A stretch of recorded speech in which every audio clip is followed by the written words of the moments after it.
Професор Щерионов, как виждате вие ролята на мост на Българската академия на науките? Така я описвате и в презентацията, която сте ни подготвили, така е озаглавена. Мост между науката, иновациите и съвременното образование. Как изглежда изграждането на този мост?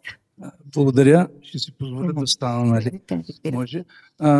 Аз в рамките на поканата, която получих, още веднъж благодаря за което, се опитах и в рамките на времето, което ми биде определено за това, се опитах съвсем накратко да представя в числове. Изчезнаха числата и таблицата, ама няма нищо в...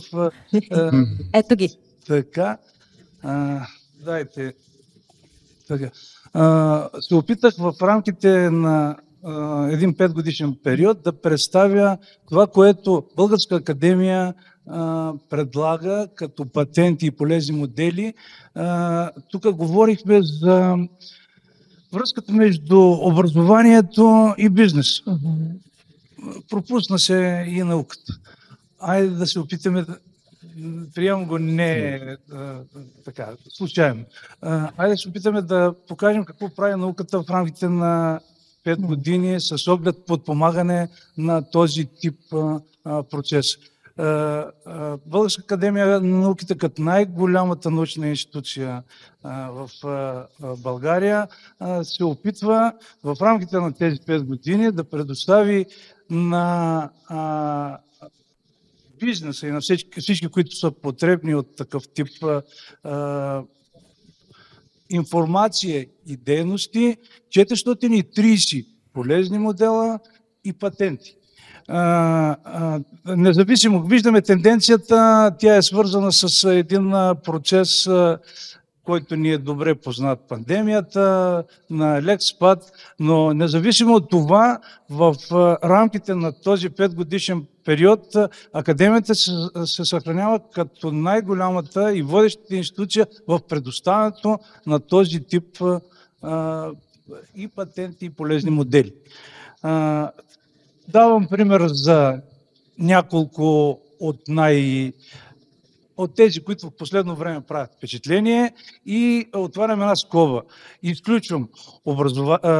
Изключвам отбранителната система, където имаме изключително много постижения и връзки и усилия, които се правят в подпомагане на бизнеса, и космическите изследвания. Отварям една скоба.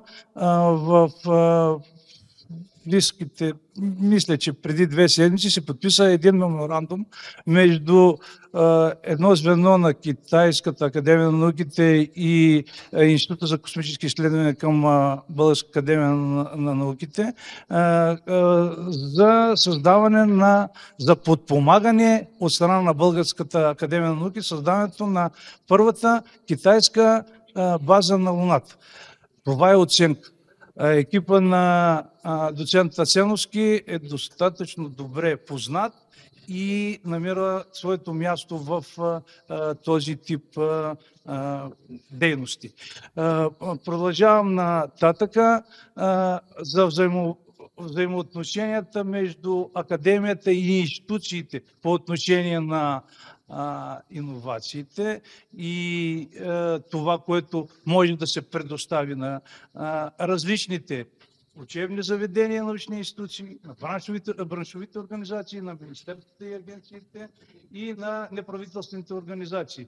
Съответно, това е една малка част от това, което представяме, и вярвам, че ще получите представа за възможностите, които Българска академия на науките може да осъществи. Пак повтарям, независимо от тези ограничени на този слайд информация, тази ограничена на този слайд информация, Българската академия на науките с нейните звена е включена в най-голямата световна мрежа, в която обобщава над 600 институции, които осъществяват този тип дейност и продължава да изгражда този тип модел на работа с всички тях. Благодаря.